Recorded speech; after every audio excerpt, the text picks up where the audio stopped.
அனைவருக்கும் எனது அன்பு கலந்த வணக்கங்கள். நான் உங்கள் அஸ்ட்ரோ சின்னதுரை, புலிமிசைக்கூத்தூர், பெரம்பலூர் மாவட்டம்.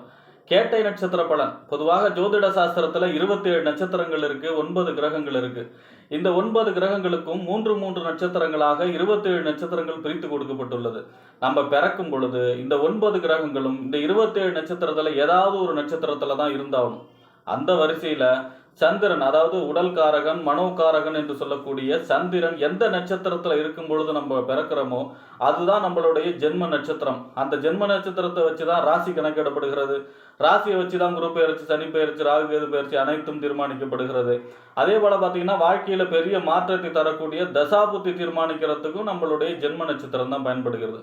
பொதுவாக இப்போ உதாரணமாக ஒருத்தர் திருவோண நட்சத்திரத்தில் பிறக்கிறாருன்னு வச்சுங்க, அவருக்கு வந்து ஃபஸ்ட்டு திசை வந்து சந்திர மகா திசை, அடுத்தது செவ்வாய் மகா திசை. ஏன் அப்படின்னா அந்த திருவோண நட்சத்திரம் சந்திரனுடைய நட்சத்திரம்.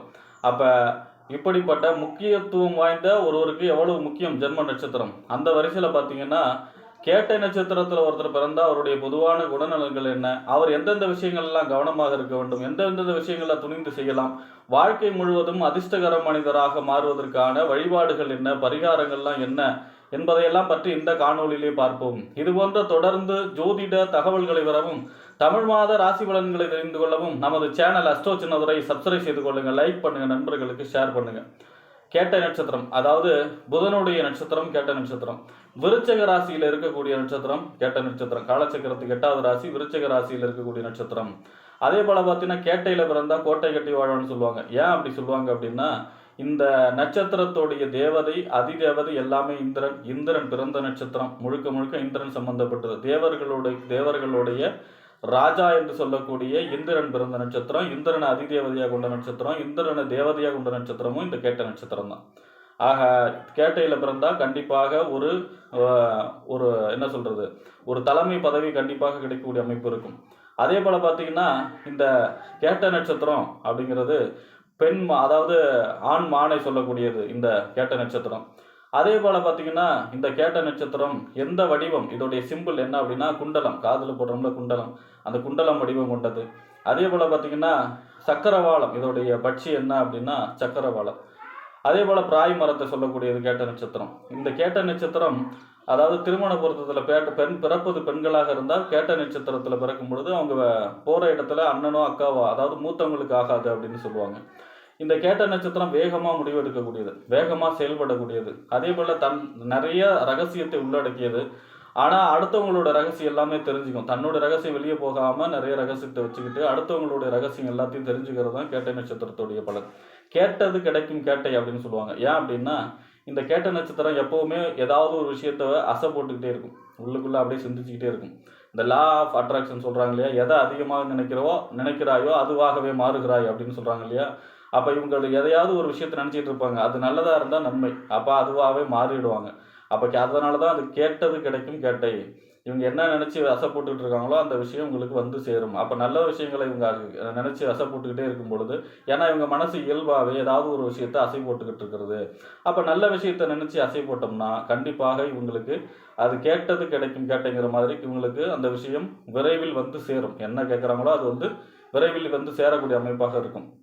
அதே போல் பார்த்திங்கன்னா நீர் சம்பந்தப்பட்ட நோய்களில் ரொம்ப கவனமாக இருக்கணும். சளி தொல்லை, அதே போல் பார்த்திங்கன்னா ஜலதோஷம், இந்த மாதிரியான உடல் சம்பந்தமான நீர் சம்பந்தமான உப்பு நீர், இந்த மாதிரியான நீர் சம்பந்தமான நோய்கள் எல்லாம் அந்த மாதிரியான விஷயங்களில் ரொம்ப ரொம்ப கவனமாக இருக்க வேண்டும். உணவு சம்பந்தப்பட்ட தொழில்கள் இவங்களுக்கு வந்து சிறப்பாக இருக்கும். சாப்பாடு தண்ணி சம்பந்தமான எந்த தொழிலும், அதாவது அரிசி கடை வைக்கிறது கூட அந்த மாதிரியான சாப்பாடு சம்பந்தமான தண்ணி சம்பந்தமான எந்த விதமான தொழில்களும் இவங்களுக்கு சிறப்பாக இருக்கும்.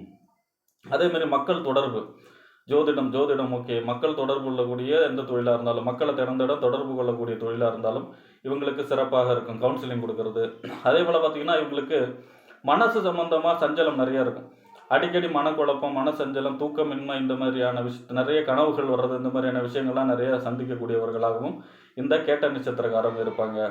கேட்ட நட்சத்திரத்தை பொறுத்த வரைக்குமே இவங்களுடைய அதாவது பார்த்திங்கன்னா இவங்க கேட்ட நட்சத்திரத்தில் ஒருத்தர் பிறக்கிறாருன்னா அவருக்கு ஃபஸ்ட்டு திசை என்ன திசை வரும், புதன் திசை வரும். மிக அற்புதமாக இருக்கும். ஆனால் அதுலேயும் பார்த்திங்கன்னா 1, 2, 3, 4வது பாதம் வரை இருக்கு இல்லையா. அப்போ புதன் திசை வந்து 17 வருஷம், செல் நீக்கி இருப்பு திசைன்னு சொல்லி எழுதுவாங்க இல்லையா. அதை அந்த பாதத்தை பொறுத்து 1ஆம் பாதம்னா அதிகமாக இருக்கும், 2ஆம் பாதம்னா கம்மியாக இருக்கும், 3ஆம் பாதம் அதை விட கம்மியாக இருக்கும், 4ஆம் பாதம் அதை விட கம்மியாக இருக்கும் இல்லையா. அப்போ அடுத்த புதன் மகாதசை உங்களுக்கு மிக அற்புதமாக இருக்கும். அடுத்தது வரக்கூடிய கேது மகாதசை, இளமையிலே கேது தசை வருது இல்லையா, குடும்பத்தில் குளறுபடிகள், குடும்பத்தை பிரிக்கிறது, இந்த மாதிரியான கெடுபலன்களை அதிகமாக செய்யக்கூடிய திசையாக இருக்கும் கேது மகாதசை. ஆனால் அடுத்து வரக்கூடிய சுக்கிர மகாதசை 20 வருஷம், சிறந்த கல்வி, நல்ல வேலை, நல்ல சம்பளம், வீடு, வெளிநாட்டு யோகம், வீடு கட்டக்கூடிய அமைப்பு, நிலம் வாங்கக்கூடிய அமைப்பு, இடம் வாங்கக்கூடிய அமைப்புன்னு மிகப்பெரிய யோகத்தை சொல்லக்கூடிய திசையாக இருக்கும். அப்போ இவங்களுக்கு இந்த இளமையில் வரக்கூடிய கேது திசையில் மட்டும் 7 வருஷம் நடக்கும் இல்லையா கேது மகாதசை. அப்போ இந்த 7 வருஷமும் விநாயகருக்கு திங்கட்கிழமையிலே அருகம்புல் சாற்றி தேங்காய் எண்ணெயில் விளக்கேற்றி வழிபாடு செய்கிறதும், அதே போல் பார்த்திங்கன்னா வருடம் ஒரு முறை கீழப்பெரும்பள்ளம் சென்று அங்கே ராகு காலம் அல்லது யமகண்டத்திலே பாலாபிஷேகம் செய்வதும் இவங்களுக்கு இந்த 7 வருஷ கேது தசையிலிருந்து ரிலீஃபை கொடுக்கக்கூடிய அமைப்பாக இருக்கும். மற்றபடி கேட்டை நட்சத்திரம் கல்வி, அதாவது நுட்பமான அறிவு, புதனோட நட்சத்திரம் இல்லையா, அப்போ நுட்பமான அறிவு, கல்வி திறமை, அதே போல் பார்த்திங்கன்னா சமயோசித புத்தி, நிறைய அறிவாளிகள் அப்படின்னு சொல்லலாம் இந்த கேட்ட நட்சத்திரத்தை பொறுத்த வரைக்கும். அதான் தன்னோட ரகசியம் எவ்வளோ இருந்தாலும் மற்றவங்க ரகசியத்தை தான் தெரிஞ்சு கொள்ள விருப்பப்படுவாங்க அப்படிங்கிறது தான் இந்த கேட்ட நட்சத்திரத்துடைய உண்மை. அதே போல் பார்த்திங்கன்னா இந்த கேட்ட நட்சத்திரத்துடைய வேதை நட்சத்திரம், சந்திராஷ்டமத்தை தவிர்த்து இவங்க கவனமாக இருக்க வேண்டிய நட்சத்திரம் எது அப்படின்னா அது அசுபதி நட்சத்திரம் தான். அசுபதி நட்சத்திரத்தில் இவங்க புதிய தொழில் தொடங்குறதோ, புதிய முயற்சிகள் தொடங்குறதோ, அந்த நட்சத்திரம் அந்த மாதம் வரும் இல்லையா அசுபதி நட்சத்திரம், அந்த நட்சத்திரத்தில் இவங்க ரொம்ப ரொம்ப கவனமாக இருக்க வேண்டும்.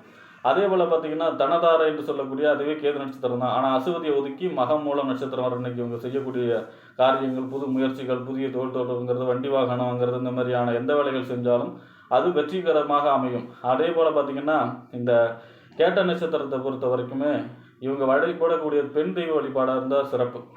அது இந்திரா சப்த கன்னியர்கள் இருக்காங்க இல்லையா, அந்த செல்லியம்மன் கோயில் அப்படின்னு சொல்லி அங்கே சப்த கன்னியர்கள் இருப்பாங்க இல்லையா, அவங்களுடைய வழிபாடு, சப்த கன்னியர்கள், செல்லியம்மன் வழிபாடு, இந்திராணி வழிபாடு, துர்க்கை வழிபாடு, இந்த மாதிரியான சக்தி வாய்ந்த அம்மனுடைய வழிபாடு. இவங்க ஒரு பௌர்ணமிக்கும் 27 எலுமிச்சம்பழ மாலை கோத்து ஏதாவது ஒரு சக்தி வாய்ந்த அம்மன், அது செல்லியம்மனாக இருந்தால் மிகச்சிறப்பு, சப்த கன்னியர்களாக இருந்தால் மிகச்சிறப்பு. அங்கே போய் இவங்க இந்த வழிபாடு செய்யும் பொழுது வாழ்நாள் முழுவதுமே இவர்கள் வெற்றி பெற்ற மனிதர்களாகவும் அதிர்ஷ்டகர மனிதராகவும் மாறுவார்கள் என்று கூறி விடைபெறுகிறேன். நன்றி, வணக்கம்.